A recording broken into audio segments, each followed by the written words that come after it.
Welcome back to the GSMC Dead Ball Sports Podcast, hosted by GSMC Sports Network. I'm your host, Noel Jambert. Today, we're talking a lot of NBA, a lot of NFL, and a little bit MLB. Starting off talking about, conference finals that starts tonight, or preview that game. The Timberwolves playing the OKC Thunder. After that, we're going to the NBA All-Rookie teams. They were just announced, so we'll talk about that. After that, we're going to go to the NFL, talking about signing so far in the NFL, players who've got signed, the extensions, anything like that. Then we're going to the Tush Push. The Tush Push has, been brought up again after the coaches meeting, which was in, I believe it was April, and that conversation's back up again. The coaches are meeting about it, so we're gonna see the future of that. And then after that, we're going to the Colorado Rockies, talking about them again for like the second time in 2 weeks. So yeah. But before we get into any of that, however, tips and donations. Tips and donations are always greatly appreciated. If you wish to tip or donate and show your support for the channel, feel free to do that by using the super chat and the sticker feature if you're in the live stream. And if you're not in the live stream, the two links in the bio and in the description.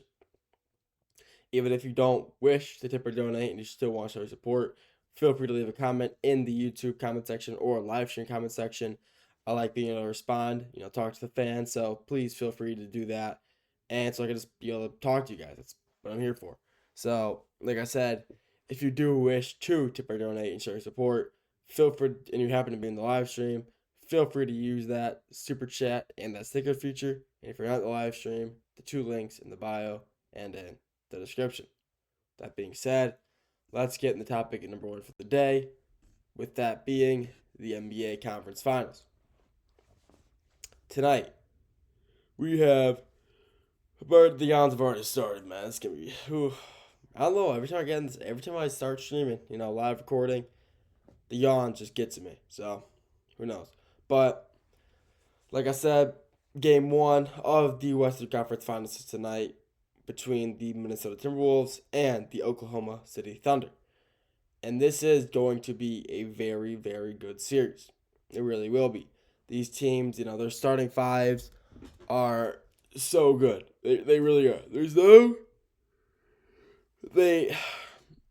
They are just so evenly matched. They really are. They are just very, very evenly matched, and their starting fives perfectly, resemble that. Obviously, they got the two main characters, SGA versus Ant-Man, Anthony Edwards. And then you got guys, you got other big name players, Jalen Williams versus, probably Mike Conley. You got, Hartenstein versus Randall, or Chet versus Julius Randle. I mean, there are just going to be so many good matchups in this game. And so, they're just going to be so even. It's going to be the perfect series to watch. I think so. Even with that being said, though, this could be, a series that I remember yesterday I was saying that I believe I don't remember exactly who I predicted to win, but if I said the Timberwolves, I might be retracting that statement. I think OKC will be coming out on top in the series. I really do. If you look at the players, yeah, it's gonna be a good matchup, but look at the bench. The bench is really where you know. I'm sorry, man. The bench is really where the it's going to be crucial. The bench play is going to be crucial. Obviously, Alex Caruso, one of the best defenders in the NBA. We saw what he did against Jokic. I mean, absolute domination on the defensive side of the ball. That's what he's always been. A defensive guard who has some good offensive ability. But, his strength is on the defensive side of the ball. And he's just, whoever he's on, they're not doing much. I can tell you that. They just will not be scoring, at least easily. They will be taking, I don't know, there'll be a lot of turnovers and a lot of, missed shots with Caruso on you. Cason Wallace, another good backup guard. He's the point guard for that team off the bench. Great player. I mean, he's small. He's not, super big, but he can play really good basketball. He's pretty quick. He can shoot pretty well. I mean, it's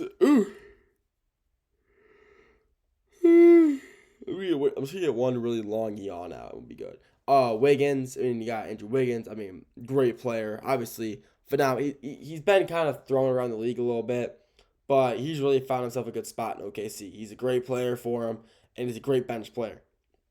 But even with that being said, even though I said the bench is going to be a huge play. It really is. Minnesota has a great bench as well. DiVincenzo, Naj Reid. I mean, they have a great bench as well. But if you look at OKC's bench, you can really see that they are just the better off. They really are just the better off bench team. But because that's going to be a really key implicator on how well these teams are going to do. It really will be. These teams, their starting fives are dominant. Everybody knows that. Their starting fives are pure, just very, very dominant. Both of them are. So it really will matter how well their bench players come off the bench and play. If one, let's say, first game tonight, Minnesota's up big, not really big, but say they're up 15 or 10 or 15, and their bench players come in. I think OKC, just with their bench players in alone, if it's bench on bench, OKC can not only come back, but take that lead. I think their bench is just that good. I really do. Like I've already mentioned a few of the guys. I can't believe I'm yawning this much. This is insane. But, it really is insane. It really is. That the Thunder are just this deep of a team. They are this deep of a team in the NBA. You see, these really dominant teams have some of the best benches in the NBA, and that really comes to show. OKC is just the best team in the NBA when it comes to their depth. They really not only they are the best team in the NBA, but a reason is because how deep and how good their bench depth is. It really is. Like I already said, Caruso, Wallace, Wiggins. I mean, this team is built for long series. They're built for long games, and when you have SGA out, yeah, Wallace, Caruso can step in and make big time plays. That's what they're there for. And Caruso has been in the league a little while. He knows kind of, I wouldn't say like a little, but he's been in the league for a little while now. I'll say that. Wiggins has been in the league. I mean, even their bench has. They honestly have their bench is where all their vets are, and having a lot of your vets coming off the bench is a great thing to have. Having any vet in general, starting or bench is great, but not a single. I would consider a single OKC starter to be a vet. I mean, Hartenstein, he was drafted in what? 18? I'm not sure, exactly sure. SGA, he was 17 or 18. Chet was literally 2 years ago. I mean, this OKC team, their starting five is so young that, and they're so dominant. So they don't need any vet help. But their bench, obviously is made up of a lot of vets, and that's why their bench depth is so good. Just because, vets are the biggest thing an NBA team could have. They're just always going to be a huge implicator, a huge help for you to win games. They really will. And that's why I do believe, OKC will win this series. Whether it be, change our decision. I said Minnesota yesterday, changing it to OKC today. I think they're just too good of a team to not win. I really do. They are just better in a lot of ways. Yeah, you got some great players in Minnesota. Like I said, obviously, Randall, DiVincenzo, Ant-Man, Mike Conley, Jaden McDaniels. This team it's a great team in Minnesota. It really is. Oh, my God. I'm getting annoyed at myself for how much I'm yawning. But, their OKC is just that good. They really are. OKC is just that deep. And that's why I do believe OKC will win the series probably in 6 games. I think it'll be a 4-2 win with OKC moving on to the NBA Finals. So I got for this topic. Next topic, we're sticking with the NBA, talking about the NBA all-rookie teams. We'll get to that after the break.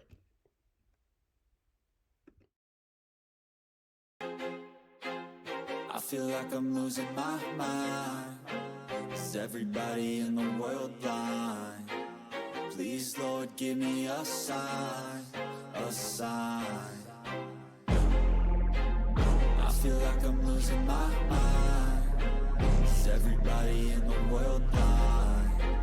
Please, Lord, give me a sign, a sign. I wanna be the greatest. Everybody on the fake shit. I look around and feel like everybody is the fakest. I make this every day and I'm impatient, hoping one day I blow up from the basement. Statement, the top is so vacant. I don't hear shit that I think is amazing. Waiting for my day when I'm playing sold out shows for 1,000 faces. Hey, give me that crown, get in my way and to be put down. It ain't your place, all this my town. If I want that shit, then I'll get it right now.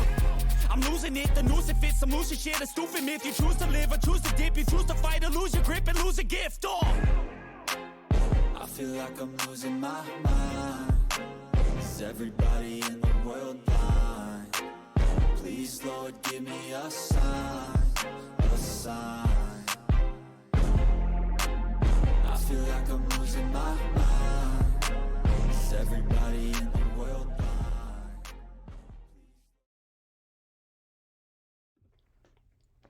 Welcome back to the GSMC Dead Ball Sports Podcast, hosted by GSMC Sports Network. I'm your host, Nolan Jamber. First segment, we talked about the NBA Conference Finals starting tonight. I previewed the OKC versus Minnesota Timberwolves Game 1.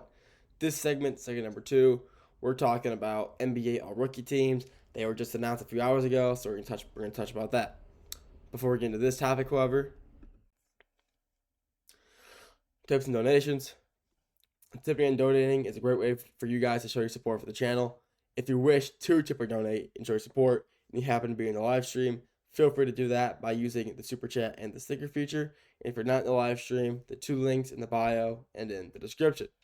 Even if you don't wish, sorry, it's a little windy outside. If you don't wish to tip or donate and still want to show your support, feel free to leave a comment in the live stream comment section or YouTube comment section. I'll see those right away and respond to those as fast as I can. It really means the world when you guys want to, show your support by leaving comments. It's awesome being able to talk about your comments. So we'll talk about that. But, like I said, even if you don't want to comment and you do want to tip or donate, you would feel free to do that by using the super chat and the sticker feature if you're in the live stream. And if you're not in the live stream, the 2 links in the bio and in the description. That being said, let's get into topic number 2 for the day, with that being the NBA All-Rookie teams. So, the NBA has finally announced their All-Rookie teams. They finally have. And, they're pretty good. I kind of expected. I'm going to have them pull up on my phone, so sorry if I'm looking down. But they were kind of expected. I kind of saw, what's the word I'm looking for? I kind of saw where some of these teams were going to go. I kind of saw, most of these players going to where they were. And yeah, I'm looking at some of the guys who didn't make it. I'll talk about the notable players. We'll talk about let's talk about the guys who made the NBA teams first. So I'll talk about that. So first topic, first team All NBA. For Stephon Castle for the San Antonio Spurs. No doubt about it. Rookie of the year, stepped up for the Spurs. They didn't have a great year overall, but huge addition for the Spurs. He's a great player this year. Obviously, like I said, 1 Rookie of the Year. He's going to be a bright player in the future of the NBA. He really will be. Then we have Zachary Richardson. Sorry, he's got a weird last name. From the Hawks, first overall pick. And yeah, it's the first team All NBA. Makes sense. First overall pick. Had a pretty good season. He had 99 first place votes and 1 second place vote. It's kind of messed up. He was a guaranteed first team player. He is a great player. He averaged, I believe, 12 and 9, so almost a double-double as a rookie. It's a pretty solid stat line. Congrats to him. Jalen Wells out of Memphis, great player, great guard for them. He's a huge pickup for him. He stepped up big when Ja was out for a little while, so he stepped up pretty big and made some pretty big impacts for the Grizzlies. Zach Edey, also out of Memphis, great player this year. Obviously came out of Purdue. Zach Edey, I really didn't know where he was going to go. I really wasn't sure, if he was going to get drafted or not. I knew he was, going to be a player in the NBA. I wasn't sure, how good he would match up, how good he would be, how far he would fall, or, if he fell at all. And, he made first team All NBA for rookies. And I'm not really surprised by that, but my doubts early in the year were I didn't think he'd play well at all in the NBA. NBA is very fast paced. and he really can't, he can't play. He's not like a stretch big. He's a, he's like just a normal, I guess you'd say, center. He plays like an average center. A lot of rebounds, not a lot of points. He's like a Rudy Gobert. He's literally like a Rudy Gobert. He's kind of slow, sluggish, but he gets rebounds when you need him to and makes blocks. So congrats to, yeah, because I really didn't know like where he would fall, but I'm happy he made the first team. It's a great player. And to end off, somehow he made first team All NBA. Alex Sarr. Alex Sarr made, I'm very surprised to see that because he started the year off so poor. He had a few game stretch where he was putting up like double doubles. He's putting up like 20 plus points, 10 rebounds, and 3 back to back games. So that stretch probably could have helped his case. But the way he was playing throughout the season, you would have thought he wouldn't even made an overall NBA team, like first or second. Like he really didn't. So, but I mean, congrats to him. I mean, he was a top. He was the second overall pick. Top. He was yeah, and it's kind of crazy that he fell. I mean, he didn't really fall in the draft, but he didn't play as well as everybody wanted him to. Granted, he's in Washington. There's nothing going on in Washington. There really isn't. They got nothing over there. They got nobody, no future. Like, unfortunately, they just don't. So, on paper, that's kind of a good team, though. You look at it, Jordan Poole, Chris Middleton, Marcus Smart, Alex Sarr. That's a good team on paper, kind of. But, they're just not. So, the first team All-NBA, I'll recap it again. Stephon Castle, the Spurs. Zachary Richese, the Hawks. Jalen Wells out of Memphis. Zach Edey out of Memphis. And Alex Sarr out of Washington. Congrats to those guys. And now we got second team All-NBA. Khalil Ware out of Miami. I honestly could have had him over Sarr, but, whatever. Khalil Ware is a great pickup. He's a great big. He really is. He's going to be a very good player for the Heat, especially when Bam Adebayo, I was going to say, I literally couldn't say his last name. When Bam eventually, he's been in the league a little while now, so if he eventually starts to slow down, which he honestly hasn't, he's been playing great his entire career, and he's still playing good, but I mean, honestly, putting him at the 4, that's a great combo. He played great for them this year on the minutes that he had. Great player for him. Congrats to him. Matisse, I can't say his last name. It's not Buzzles, so it's just name Matisse. Out of Chicago. I'm very surprised to see how far he fell in the draft. He really did. He was at one point talked about being a top 2, maybe the first overall pick, and he eventually ended up falling to the Bulls, which I'm very surprised. He was a great player. He honestly could have made first team All-NBA, first team All-Rookie team as well, but he didn't. But he was honestly a great player. He really was. He's literally I wouldn't say a stretch big, but for his size, he can really do it all. Rebound, shoot, play make. He's got it all. So, yeah, we saw that coming, but I honestly very surprised to see how far he fell in this NBA draft. And then Uvis Missy out of New Orleans. I definitely messed that name up. But, yeah, great player as well. I didn't really follow the Pelicans that much, so I know they weren't the best team.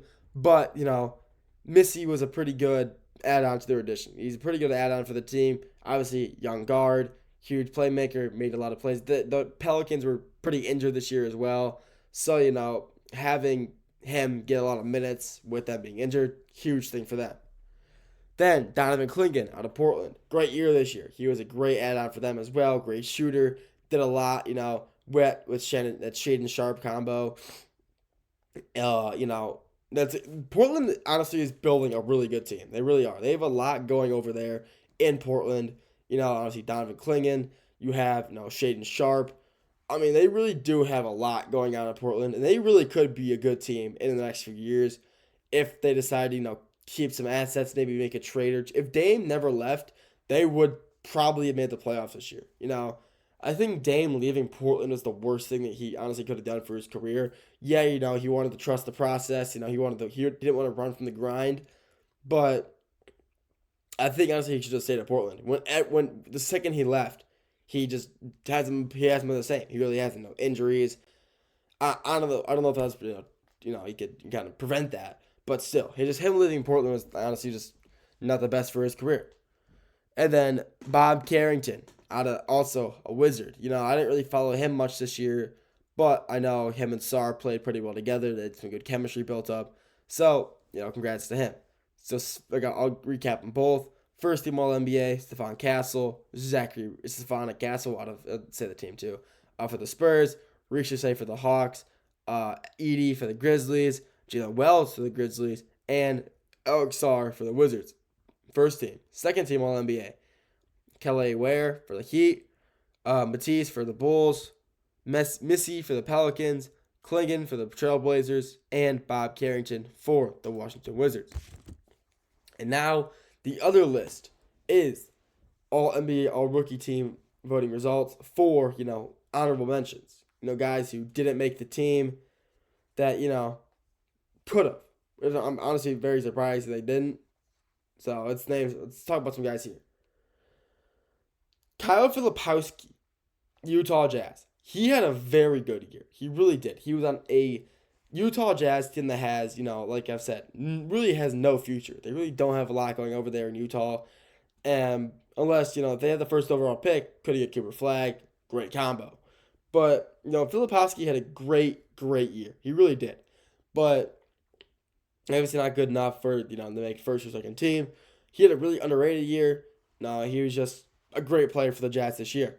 Ron Holland out of Detroit, I'm a Pistons fan. He's got work to do. Obviously he's really young, but he really has, kind of proved himself to be a good player for Detroit. He's getting good minutes towards the end of the year, making some, big time plays for us. He's got a bright future in Detroit. He really does. Dalton Connect for the Lakers. I mean, the Lakers wanted to trade him, but that trade didn't go through. So he kind of came back and kind of proved himself to be a good player. And I just don't think he had, enough time this year to make either team. I don't think he had enough minutes, to really make an NBA first or second team all-rookie team. But he had a great year for the Lakers this year.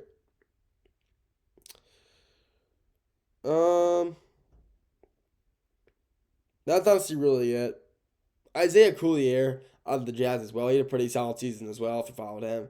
But yeah, I mean, really the biggest snubs I can see, Filipowski is probably Jared McCain, but obviously he got injured, which sucks. He would have won Rookie of the Year and he would have got first team, but injuries. So that's blows. But honestly, the snubs are really just Filipowski and Jared McCain.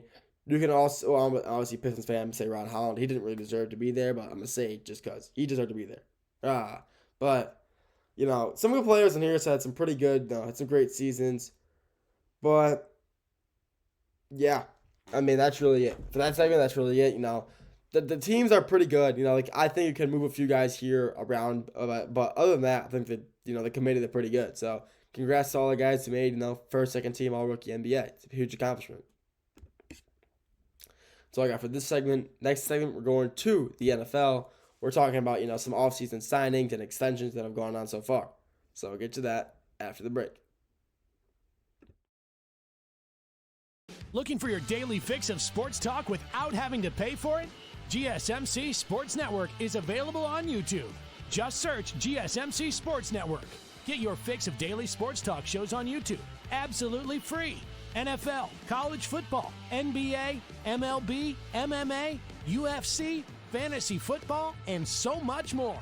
GSMC Sports Network has shows running all day long, with new sports shows starting every 2 hours. Just like on your favorite cable sports channel, except GSMC Sports Network is absolutely free. Just search GSMC Sports Network on YouTube to catch one of your new favorite shows, like the GSMC College Football Podcast, Chip Shot Football Podcast, Hoops and Heels Women's Sports Podcast, GSMC Basketball Podcast, and so many more. Check it out for yourself. GSMC Sports Network, now available on YouTube absolutely free. Search GSMC Sports Network on YouTube right now.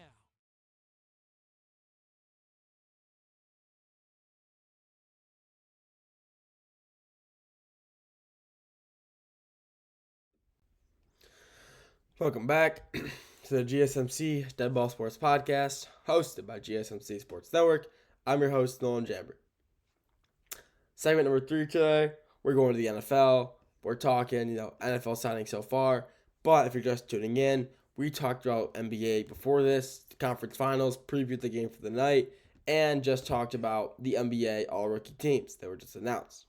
Yeah, like I said, Number 3, NFL signings so far. So, first one I want to talk about. Obviously, I talked about Brock Purdy yesterday. If you want to hear my takes on that, you can go watch that old video from yesterday. But basically, I'll talk about him first. Just a quick recap from him. He was just signed to a quick 5-year, $260 million contract. And he's a good player, but I don't think he's worth that much money. I think he's worth a lot less. But hey, that's just me. Basically, in the contract, though, what his contract is a 3-year, $180 million guarantee. So it's practically that contract, 3 years, $180 million, with the possibility of, making some incentives, all that stuff. But yeah, I didn't think he's worth that much money. I really don't. I don't think he's worth the 100. I don't even think, $260 million is a lot of money. That's what I originally saw. But, excuse me, I had a burp. But, seeing that, the add-on stuff, I think that was, I think that's a good contract for him. 3 years, 160, 180 isn't too bad. No, it really isn't. That's a solid contract, so I can give him that. Another signing that just came out, it was yesterday. 49ers Fred Warner, 4-year, $63 million contract for the linebacker for the Niners. And the Niners had plenty of room in free agency, and they really haven't spent a lot of money. And this second half of the offseason, they have really been spending more money. I guess they have. So they gave George Kittle a 4-year, $76 million contract. And like I said, they just gave Brock Purdy a 5-year, $265 million contract. And so now yesterday, him and his agent have agreed to go back to the Niners with a 3-year, $63 million contract. And he is now the highest paid off-ball linebacker in the NFL, which, that's, he's not, a Mike backer. He's not a tie backer. And he's guaranteed $56 million. Out of that 63, he's guaranteed 56. That's nuts. That is really good. His agent locked in for him. He really did. He got him, he really did really well for him. He really did. And, Warner, he still has, 2 more years on his remaining contract. But, his new contract, what should I say? This is the second time. Sorry, I'll say this. The second time Warner signed extension that made him, the highest paid off-ball linebacker and linebacker in the league. And he's one of the first 2 first-team All-Pro selections over the past 5 seasons. Joining, he is, paired up with Myles Garrett in between, becoming, one of those off-ball, DNs or off-ball linebacker players to get that much money. He's one of the highest behind Myles Garrett. And it's insane. It really is good for him. He's a great player. Fred Warner has, been with the Niners a while. And he's kind of, he's solidified himself he's already a Hall of Famer. I mean, he's a great player. He really is. He's an all-time great linebacker. And, he really deserves his contract. He's recorded at least, 118 tackles in his 7 NFL seasons. And, he's made 3 straight Pro Bowls and 3 straight all-pro first teams. And, he didn't miss a single game last year, despite, he fractured a bone in his ankle week 4 against the Patriots. That was, I forgot, that was horrible for him. That sucked. I really thought he was going to be out, but nah. He just pushed through and persevered. And, in 2023, Warner had was probably his best NFL season, honestly, so far. 132 tackles, career high. 11 passes 11 deflected passes, 4 picks, and 4 forced fumbles. And the Niners made it to the Super Bowl that year. Yeah, they lost. But, Fred Warner was really the anchor of that defense. He really has been the anchor of their defense this whole time being there. And he really does, deserve all the money he's getting. He really does. He's that good of a player. Fred Warner, congrats to him, man. He's made so much money. He has made, so much just money, Pro Bowls, All-Star, All-Pro selections. He deserves all this money in the world. He really does. He's that good of a player. So congrats to him. Another player I want to talk about is Shedeur Sanders of the Baltimore Ravens, Cleveland Browns. He just got signed to his rookie contract, 4 years, $4.6 million. And, this wouldn't really be a big deal. People really wouldn't, I wouldn't be thinking much of this, except for the fact that, it's Shedeur Sanders. He was taken, I think, 5th round when he was projected, a top 10 pick. And, this really shouldn't be news to anybody. But, it's news because he was taken so low in the draft when he was projected already to be so high. That's why it's news. That's why I'm talking about it. He was, like I said, rookie contract, 4 years, $4.6 million. And he's only guaranteed like $1 million on that contract. He's not even he's not safe from being cut. He can get cut.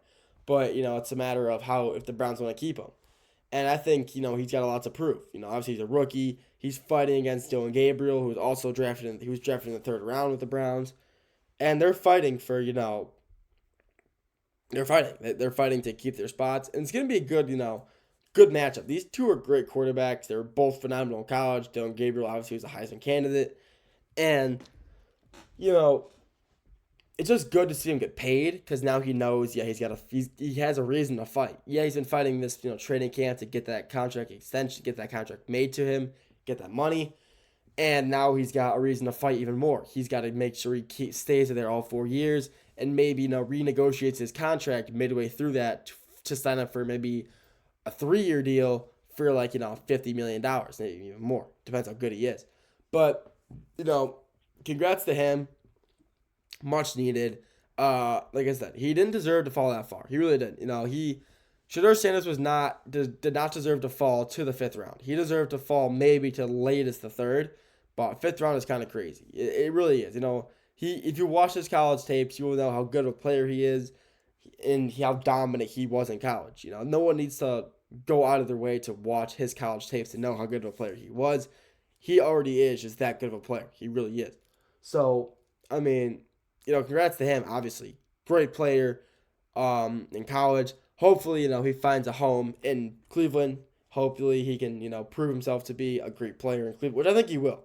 I think he will prove a lot of people wrong and prove to be, a valuable asset to the Browns. I think he really will, and I hope he does. He really deserves to, get that spotlight, get that recognition. So, congrats to him.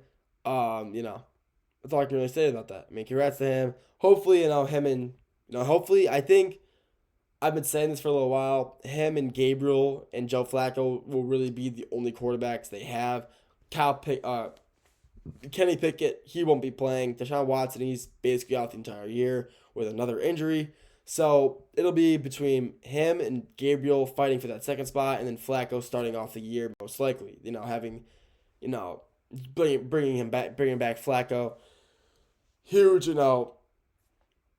addition to have back. He's a great player. He's literally he's basically a journeyman now, but a great journeyman quarterback. He really is. So, like I said, congrats to all of these guys. Getting their money up. It's what an NFL player does. Get their money up, and that's what they're here for. So, congrats to them, and hopefully, the teams they spent the money on. Hopefully, these teams that spent the money contract on them, works out. Because I think they all will. Brock Purdy, he was a great quarterback. I don't think he deserved that much money. But good quarterback, Fred Warner, one of the best linebackers in the NFL, and Deshaun Watson, and Shedeur Sanders, one of the great young quarterbacks taken late in the draft. Hopefully, he can prove himself to be a standout guy. That's all I got for this segment. Next segment, we're talking about the Tush push and the future it holds in the NFL. We'll get to that after the break. I feel like I'm losing my mind. Is everybody in the world blind? Please, Lord, give me a sign, a sign. I feel like I'm losing my mind. Is everybody in the world blind? Please, Lord, give me a sign, a sign. I wanna be the greatest. Everybody on the fake shit. I look around and feel like everybody is the fakest. I make this every day and I'm impatient, hoping one day I blow up from the basement. Statement, the top is so vacant. I don't hear shit that I think is amazing. Waiting for my day when I'm playing sold out shows for 1,000 faces. Hey, give me that crown, get in my way and to be put down. It ain't your place, all this my town. If I want that shit, then I'll get it right now. I'm losing losing it. The noose, it fits some loose shit. A stupid myth. You choose to live or choose to dip. You choose to fight or lose your grip and lose a gift. I feel like I'm losing my mind. Is everybody in the world blind? Please, Lord, give me a sign, a sign. I feel like I'm losing my mind. Is everybody in the world blind?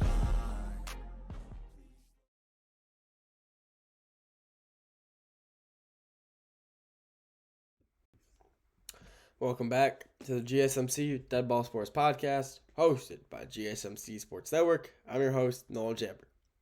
First 3 segments, talked NBA. We talked, NBA Conference Finals that starts tonight. Previewed that game, Minnesota versus OKC.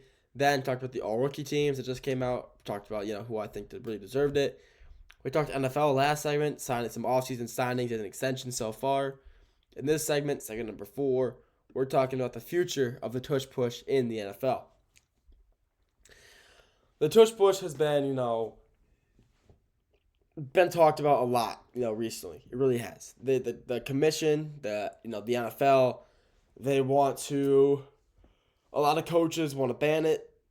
Roger Goodell is in favor of banning it, which I don't like. Sorry, Goodell, but that's an interesting choice by you. It's just the future of this play, is compromised. It really is. Any play like it is compromised. There is. Oh, okay, we're good. Yeah, it really is the compromise, I guess you could say. It is. I doubt it'll be in the NFL by this season, and like I said, so I believe the coaches' meeting was in. Is it April? Yeah, I think it was like April. I think it was like mid-April? Early April? I don't remember exactly. But the coaches meeting, they brought up the topic of banning the Tush push. And, it was talked about, and they decided, we'll come back to this in a few months, when we have more time to think about it. And, the NFL coaches all came back, they reconvened, and they decided, a lot of them are in favor of banning it now, which I think is just not the right decision at all, because it's not only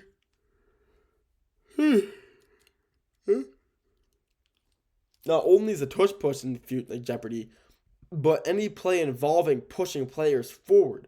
Like, let's say, you're downfield and you're fighting for that inch to get that first down, and let's say one of your linemen come up and pushes you forward. You're not allowed to do that anymore either.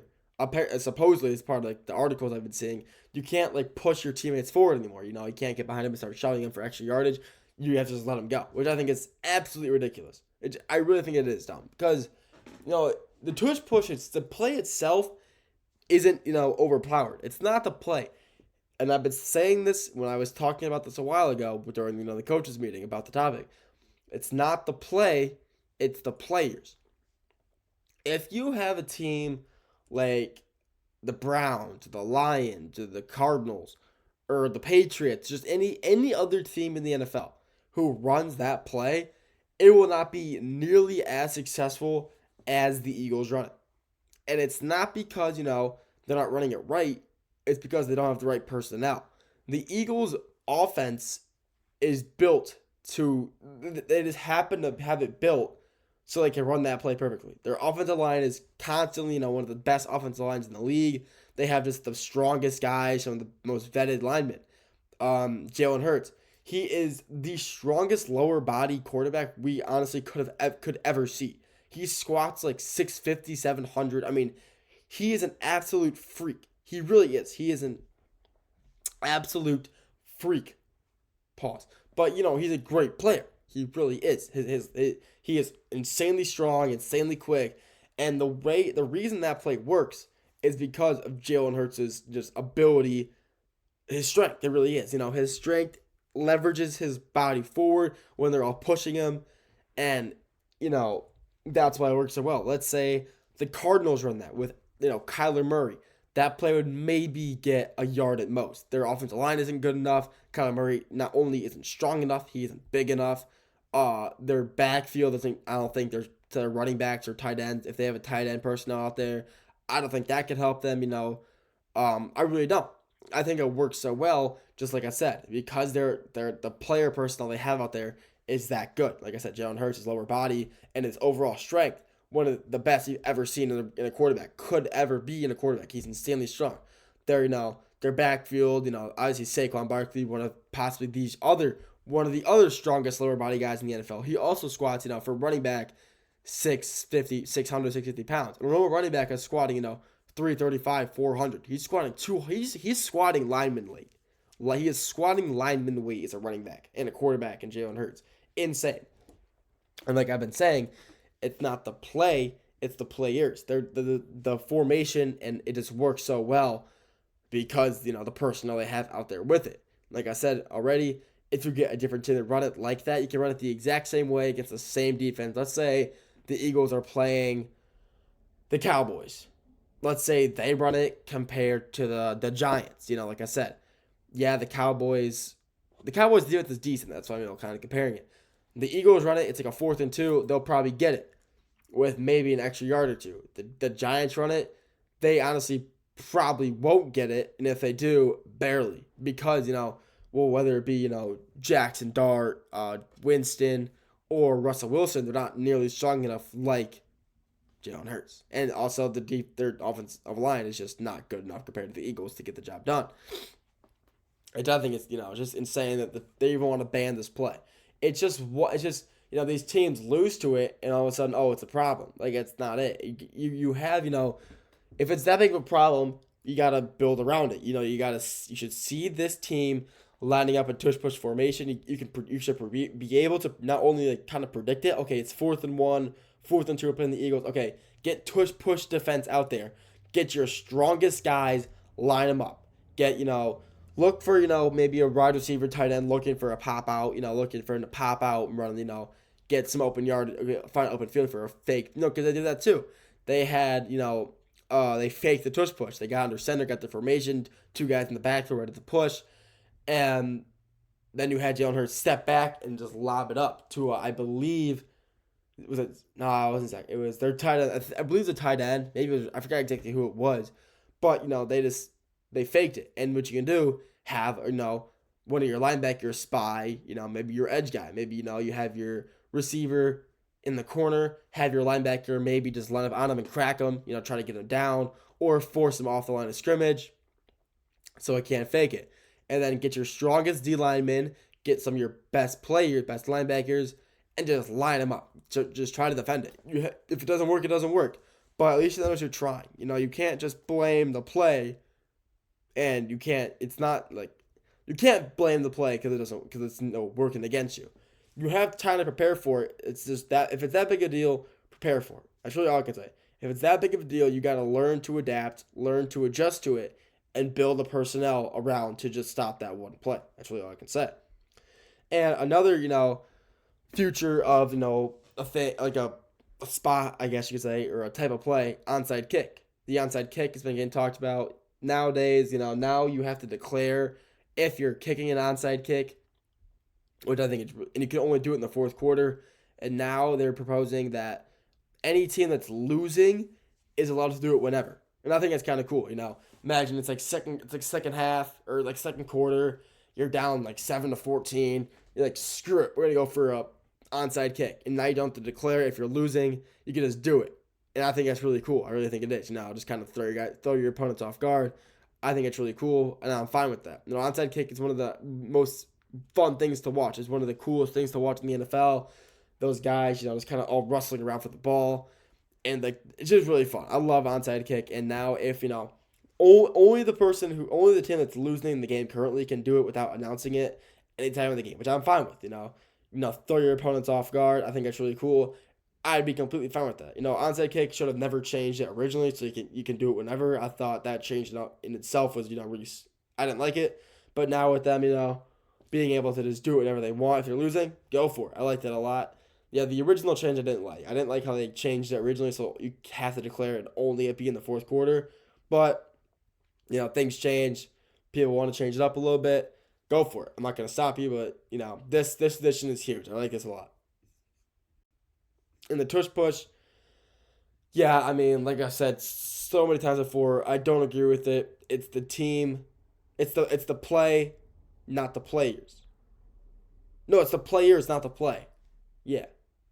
Yeah, it's the players, not the play. I think it's, ridiculous the teams want to ban it because the Eagles do it so successfully. If you want to work it so well, find a quarterback in free agency who's strong and just draft them for this or pick them up for one reason. Tush push. That's all you gotta do. The that's what the Commanders do. They use Marcus Mariota for plays like that. Short yardage gains. They get Mariota in the backfield.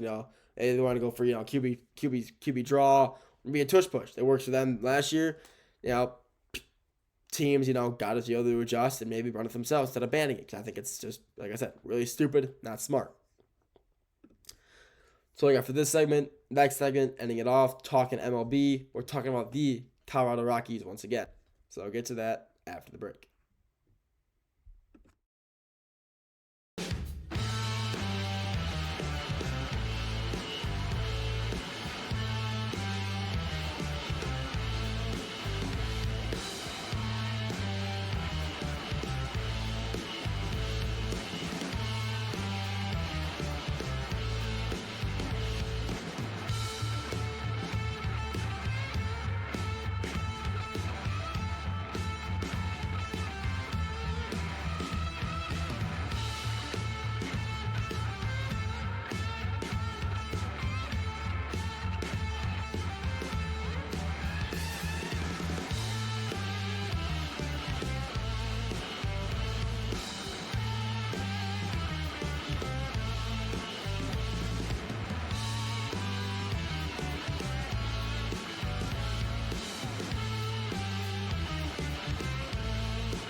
Welcome back to the GSMC Dead Ball Sports Podcast, hosted by GSMC Sports Network. I'm your host, Nolan Jamber. Today, we've been covering NFL and NBA. Started off talking about the NBA Conference Finals. Western Conference Finals starts tonight. Previewed that game, OKC versus Minnesota. It's going to be a great series. Second segment, NBA, all rookie teams. Those were announced. We talked about that. Third segment, we touched on the NFL and some offseason signings and extensions so far. Segment 4, last segment, we talked about the tush push in the future in the NFL, what's going to happen with it. And this segment, number 5, we're going to the MLB, talking the Colorado Rockies once again. The Colorado Rockies are on pace to have the worst 50-game start in recent MLB history. And, that's just horrible. Over the past few years, the Rockies have had they've been less and less impressive. In 2023, they broke the record for most franchise losses with 100 losses in one season. And, that was the worst season in franchise history. In 2024, they finished with a few more wins, but making it the second worst season in the team's history. And this season, it's not much better. The Rockies, they got to celebrate a win after losing 16 of the last 17 games, with including 8 in a row, which is, they had an 8-0 stretch that just lost and lost and lost and lost. They're horrible. But this season, they narrowly missed the worst 25-game start in MLB history with a 4-21 record. And, they are getting very, very close to the worst 50-game start in MLB history since the wild card was instituted in 1995, sorry. And so some of the teams, that have had one of the worst, so I'll just name some teams that have had some of the worst 50-game starts in MLB history. But as of right now, they are 8-39, which is, if I'm correct, that is 47 games. Let me make sure that's right to the math. Let me just make sure. 8 plus 39. Yeah, 47. Okay, I was right. So they have to win And they have to win it these next 3 games to make sure they don't have the worst start, the worst 50-game start in MLB history. But like I said, they have at least win 2 to avoid setting or tying the worst record in MLB history. But they should try to win for 3. But here are the worst 50-game starts since MLB, the wild card in 1995. You have the first, which is the 2023 Oakland A's. They were, for how bad they were, 10-40. This hurts to see. The 96 Detroit Tigers, 12-38. They were not good in that era. 2013 Marlins, 13-37. 06 City Royals, and 05. The 06 and 05 Royals are on here twice back-to-back years. 13-37, the exact same record. 13-37. 2003 Tigers again. Didn't even know that. Dang. That hurts to see. 13-37 as well. 2013 Astros, 14-36. 2009 Nationals, 14-36. These next 2 teams are 14-36 as well. 03 San Diego Padres and the 01 Tampa Bay Rays. I didn't know they were called the Devil Rays. Huh, that's weird. That's news to me. But, the Rockies could turn it around. This season's start will be on the list for one of the worst in history since 95 when the wild card was introduced. And this will be in addition to the other historic records broken this season after the Rockies endured, the worst shutout in franchise history when they lost 21-0 to the Padres last week, I believe. And, they're the first team to start 7-36 in the, modern era in NBA. In the MLB. They have just, this Rockies team really just has nothing going for them. Like, I covered them last week, and they really just don't have anything going for them. They really don't. Their best pitcher, their best starter has a 6 ERA. I mean, their best hitter, I think he's batting for like 260. When your best hitter is hitting 260, and after that, their second best, I believe, is like 210. I mean, that's rant. I'm gonna look up their ERA. I'm gonna look up like all their averages right now, and I gotta see, how just I gotta see this. They're playing the night. I'm pretty sure they're playing the night too. They're playing because they played the who were they playing last night? The Phillies. Yeah, they played the Phillies last night in that series. They lost like 9-3, I believe. So let me look at their stats. Let's see their batting averages right now. Yeah, I forgot about Henry Hunter Goodman. He's batting 292. So okay, congrats to him. But that's their best hitter. Let's look at their batting percentages. 210, 201, 204, 220, 264, 246, 238. I mean, it's just so bad. Their worst hitter is hitting 125. So, it's...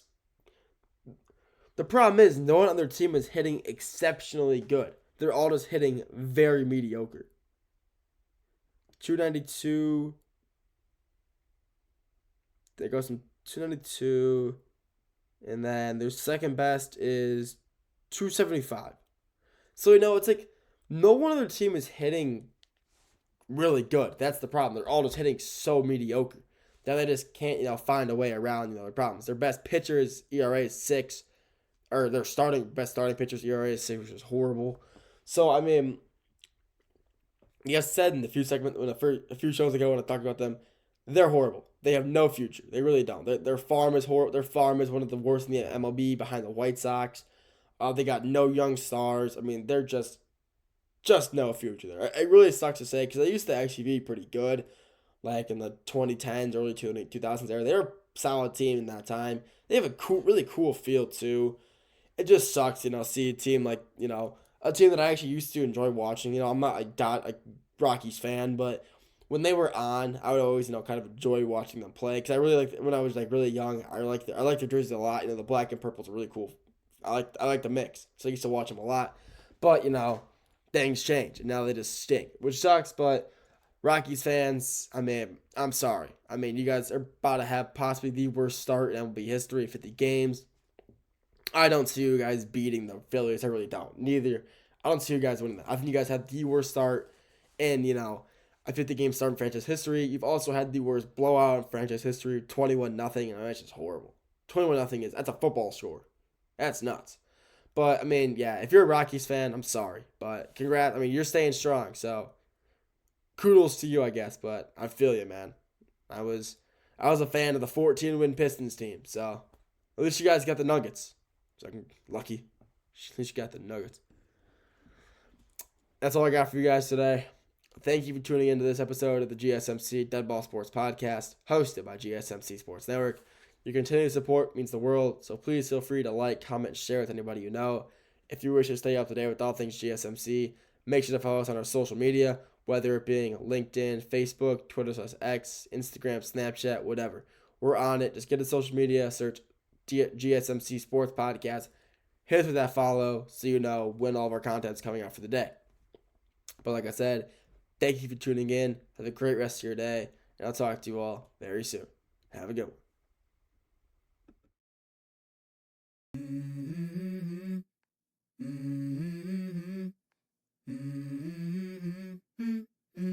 Let's go. I wake up to a little bit of drool on my pillow, feel like it's gonna be a bad day. Yeah, I'm tired of shit, and the coffee ain't hit yet. Damn, ain't that great. I don't wanna go to